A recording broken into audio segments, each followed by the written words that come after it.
মুসনাদে আহমদে হাদিস আসছে عن أبي هريرة رضي الله تعالى عنه قال قلنا يا رسول الله أخبرنا عن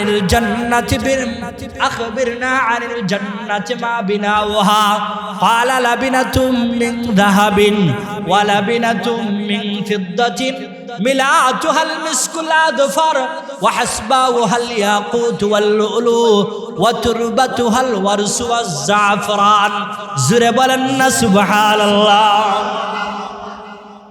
আবু হুরায়রা রাদিয়াল্লাহু তাআলা আনহু বলেন রাসূল আকরাম সাল্লাল্লাহু আলাইহি ওয়াসাল্লামকে একদিন আমরা সাহাবায়ে কেরাম বললাম ইয়া রাসূলুল্লাহ ইয়া হাবিবাল্লাহ আপনি তো মেরাজের রজনীতে জান্নাত জাহান্নাম ভ্রমণ করেছেন ওগো রাসূল আখবিরনা আনিল জান্নাতি মা বিনাউহা জান্নাত কিসের দ্বারা তৈরি করা হয়েছে জান্নাত কিসের দ্বারা বানানো হয়েছে যদি একটু আমাদেরকে বলতেন যদি একটু আমাদেরকে সংবাদ দিতেন রাসূল বলেন ও আমার সাহাবায়ে কেরাম ও আমার সাহাবায়ে কেরাম ও আমার উম্মতেরা শুনে রাখো জান্নাত আল্লাহ বানিয়েছেন লাবিনাতুম মিন যাহাবিন ওয়া লাবিনাতুম মিন ফিদ্দাতিন জান্নাতের একটা ইট স্বর্ণের আরেকটা ইট রূপার ওয়ামিলাতুহাল মিসকুল আদফার আর ওই দুই ইটের মধ্যখানে গাতুনি হিসাবে মাল মশলা হিসাবে আল্লাহ ব্যবহার করেছেন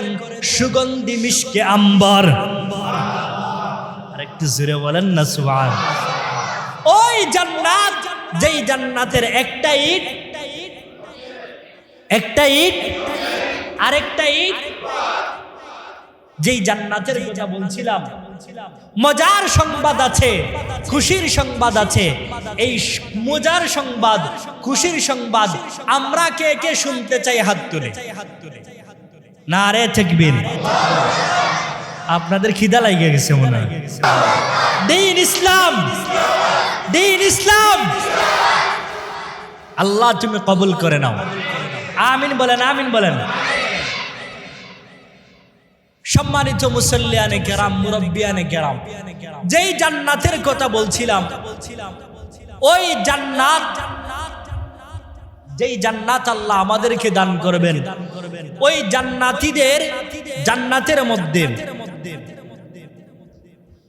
জান্নাতের মধ্যে জান্নাতীদের কাতার হবে 120 কত জান্নাতীদের কাতার হবে কত জান্নাতীদের কাতার হবে 120 কত 100 এই 120টা মনে রাখেন তিরমিজি শরীফের হাদিসে আসছে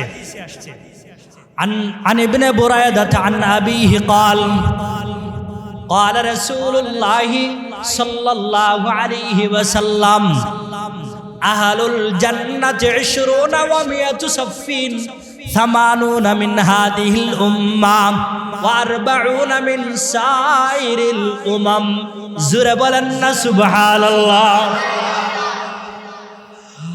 বুরায়দা রাদিয়াল্লাহু তাআলা আনহু বলেন রাসূল আকরাম সাল্লাল্লাহু আলাইহি ওয়াসাল্লাম বলেছেন ও আমার উম্মতেরা শুনে রাখো আহলুল জান্নাতি 20 ওয়া 100 সাফিন জান্নাতীদের কাতার হবে 120 কত জান্নাতীদের কাতার হবে 120 মজার খবর হলো 80 মিন হাদিহিল উম্মাহ ওই 120 কাতারের মধ্যে 80 কাতার হবে আমার উম্মত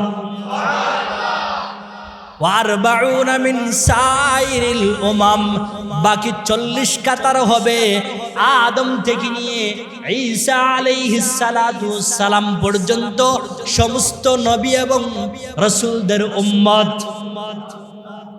আমরা বেশি না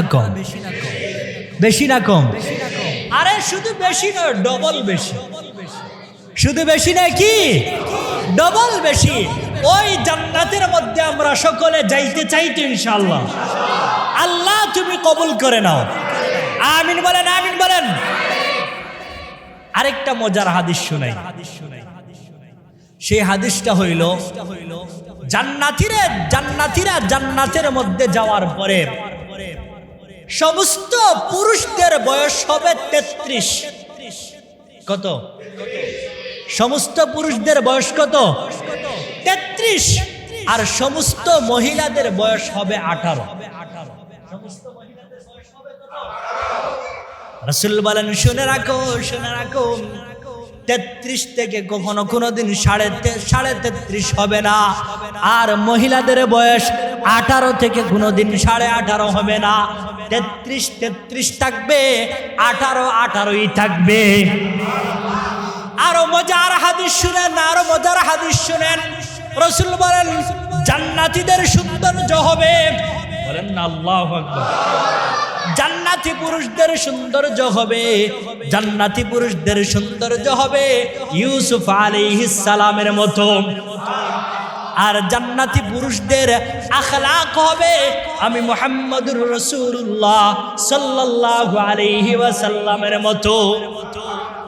ইউসুফ আলাইহিস সালামের মতো সৌন্দর্য, আর আমি নবী মুহাম্মদের মতো চরিত্র। আমি নবী মুহাম্মদের মতো চরিত্র, আর ইউসুফ আলাইহিস সালামের মতো সৌন্দর্য। ওই জান্নাতে আমরা সকলে যাইতে চাই তো ইনশাআল্লাহ? কে কে যাইতে চাই হাত তুলি। নারে তাকবীর, নারে তাকবীর। দ্বীন ইসলাম। জান্নাতে কি খালি যাওয়া যায়? এই সামনে আসেন ইমাম সাহেব, হুজুর, মুয়াজ্জিন সাহেব, খাদিম সাহেব সামনে আসেন। হুজুর চলে আসছেন। হুজুর আমাদের আজকের প্রধান অতিথি, প্রধান মেহমান। হুজুরের জন্য আমরা হুজুর আমার মুরব্বী, আমার রাহবার হুজুরকে দাওয়াত দিয়েছি। আসলে হুজুর ব্যস্ত মানুষ, যার কারণে হয়তো হুজুর যে আমাদেরকে সময় দিয়েছেন, এজন্য আমরা সকলে বলি আলহামদুলিল্লাহ। আচ্ছা, যেই জান্নাতের কথা বলছি, ওই জান্নাতে শুধু এমনিতেই যাওয়া যাবে নাকি কিছু করণীয় আছে? জোরে বলে না, কিছু করণীয় আছে না নাই? জোরে বলে না, আছে না নাই? আজকের এখান থেকে, আজকের এই মাহফিল থেকে, আজকের এই আলোচনা থেকে আমরা 6টা করণীয় আমরা নিয়ে যাই।